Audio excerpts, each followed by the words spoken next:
O melhor livro que eu li nos últimos anos. Switch, Como Mudar as Coisas Quando a Mudança é Difícil.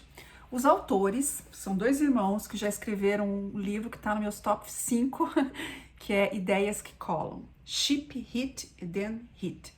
Eles são sensacionais e esse livro realmente é especial.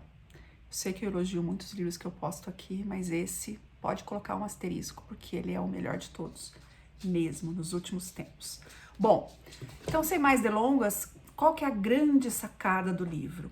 Ele mostra que nas mudanças, né, e em tantas outras coisas na nossa vida, o nosso lado emocional e o nosso lado racional competem pelo controle, né? Nenhuma novidade até aqui. Mas ele traz uma analogia de um outro autor, mas que eles empregam aqui no livro, que é o seguinte: o nosso lado emocional é um elefante e o nosso lado racional é o condutor deste elefante. Ou seja, o condutor, que é o nosso lado racional, ele segura as rédeas do elefante. Mas você concorda que para fazer a gestão e a manobra de um elefante de 6 toneladas em média não é coisa fácil? Já sacou como é que vai ser a pegada do livro, né? Então, ele tá lá em cima controlando com as rédeas, mas o controle é pequeno e numa disputa entre um e outro ali, o condutor tende a perder. Ou seja, a emoção acaba ganhando. E quando, né, e as características do elefante são quais são? Ele é preguiçoso, ele é inconstante e ele quer recompensa rápida, que é o nosso lado emocional, né? A gente quer tudo isso. Então, normalmente a gente costuma, quando a gente não consegue mudar alguma coisa, normalmente a culpa é do elefante. Por quê? Porque o elefante, quando eu falar elefante, já se liguem que é a questão emocional. A gente gosta de recompensa a curto prazo, a gente quer o prazer imediato. Tudo que a gente precisar construir para chegar lá, para o elefante não é fácil.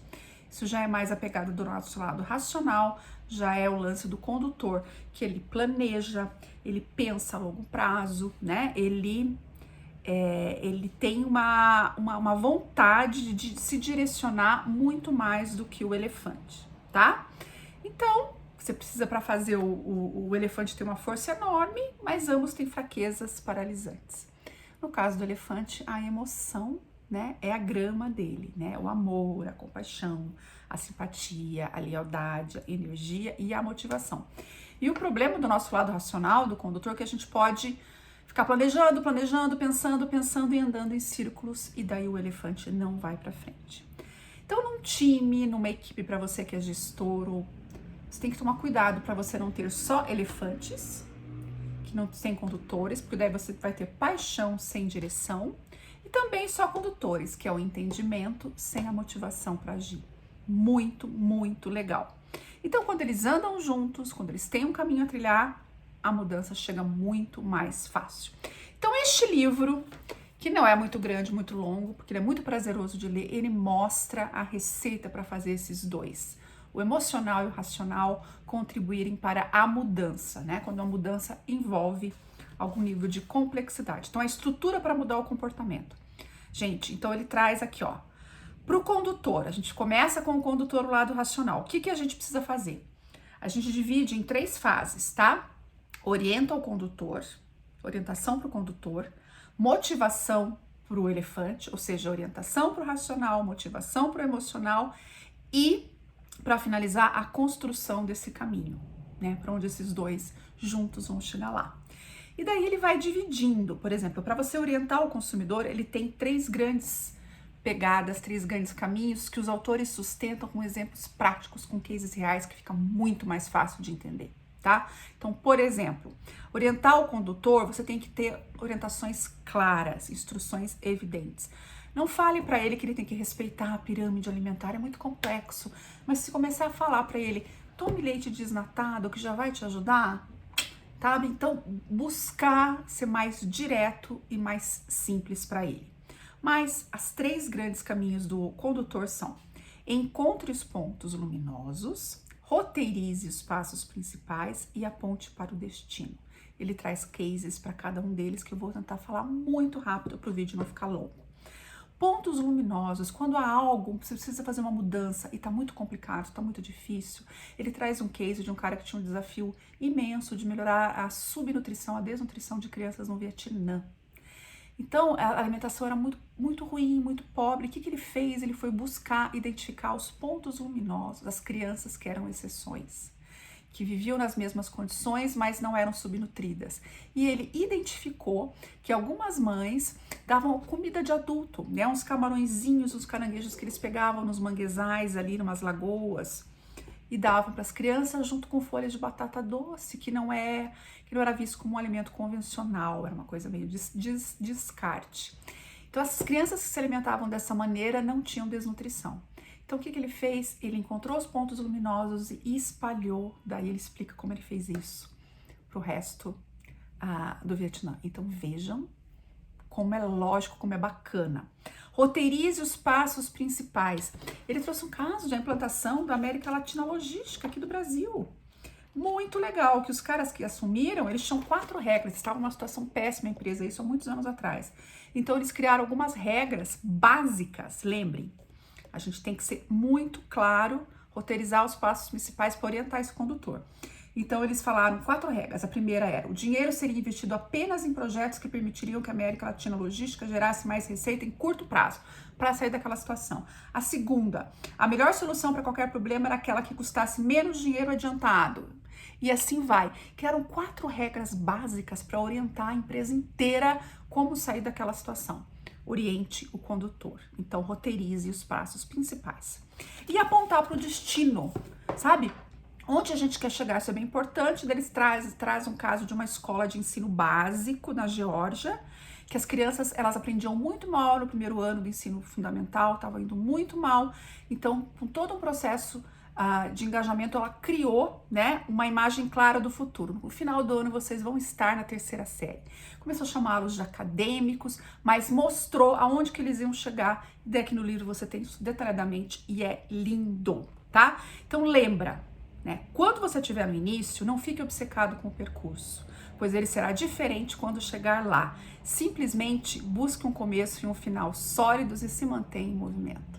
Demais, né? Motive o elefante. Saímos do condutor, vamos pro elefante. Encontre a emoção. Então, faça a emoção. Ele traz o caso da Target nos Estados Unidos, que as roupas, né, o vestuário que é vendido na Target era muito cinza, muito sem graça. Então, foi contratado um designer de moda, alguém que entendia do mercado fashion, e para ele convencer esses compradores a colocar mais cores, não foi com dados e fatos e números. Ele trouxe M&M's para as reuniões, na época daquele dos IMAX coloridos. Ele fez os compradores se apaixonarem pelas cores, brincou com a emoção, a coleção foi muito mais colorida e deu muito mais sucesso. Estou resumindo pelo tempo. Então, encontra a emoção, tem vários outros exemplos aqui bem legais, tá? Outra coisa do elefante, né? Eu falei de encontra a emoção, tem reduza a mudança, desenvolva seu pessoal. Reduza a mudança. Gente, o elefante é preguiçoso. Nós emocionalmente queremos recompensa rápido. Então, o que a gente precisa fazer para mexer com ele? Então, tem um caso de uma promoção que você tem que ter 10 carimbos para ganhar alguma coisa, tá? Então, é você entregar para a pessoa que o primeiro cartão já vem com 2 carimbos. A gente acelerou, a gente tem 8 carimbos só para conseguir. Então, você fica muito mais tentado a seguir adiante. E um caso sensacional de um papagaio tipo de uma ilha caribenha de Santa Lúcia, que estava em extinção. Então, ele era contrabandeado, então multas, regras não estavam funcionando. O que eles fizeram? Eles fizeram com que as pessoas percebessem a importância desse elefante na identidade do país, que é o caso de desenvolver seu potencial, seu pessoal, que é a 3ª maneira de você incentivar o elefante. É fazer com que ele perceba, que ele crie a identidade com aquilo que está sendo criado. E foi isso que aconteceu, né? Então se criou essa identidade, se criou esse vínculo com esse elefante, aliás, com esse papagaio, e daí a população inteira passou a defender o papagaio e não precisou mais ter tantas punições. E para finalizar, demos as dicas para o elefante, demos as dicas para o condutor, racional e emocional, vamos construir o caminho. Ajustar o ambiente, criar hábitos e reunir a manada. Ajustar o ambiente. Então, nem sempre, muitos dos nossos hábitos são relacionados ao ambiente que a gente está. Então, se ajusta ao ambiente, o caminho fica mais fácil. Então, por exemplo, lembra que antes que você colocava o cartão nas máquinas de banco e você, às vezes muitas pessoas esqueciam o cartão lá dentro e agora isso não acontece mais porque você tem que tirar o cartão antes de você finalizar o seu atendimento? Isso é uma maneira, compra para um clique.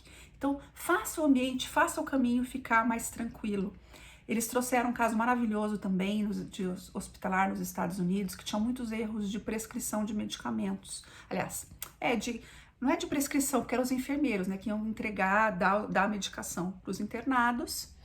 E não era um caso de orientar o condutor, porque os enfermeiros sabiam o que tinham que fazer. Não era caso de mexer com o elefante, porque eles emocionalmente estavam super comprometidos. Então era o caminho, ajustar o caminho. E o que acontecia? Eles identificaram que às vezes os enfermeiros cometiam erros, porque eles estavam lá dando a medicação e eram interrompidos, eram chamados, e aconteceu muita coisa que atrapalhava isso. Então o que eles fizeram?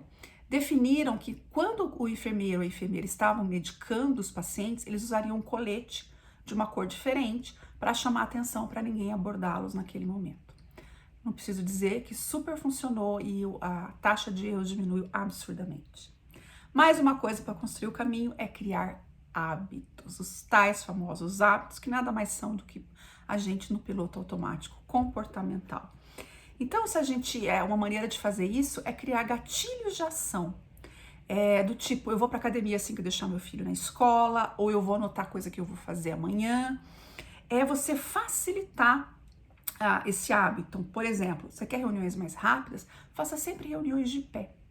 Então, as pessoas que elas estão falando muito, a outra pessoa que está ouvindo fica mudando o pé de apoio, ela percebe que está ficando muito longo a contribuição dela, né? Então, facilite a criação de hábitos. Isso é bem importante, tem coisas maravilhosas falando sobre isso também. E reunir a manada, que é o dos elefantes, que mostra que nós, em situações ambíguas, as pessoas buscam pistas nos próximos, a gente não toma atitudes, né?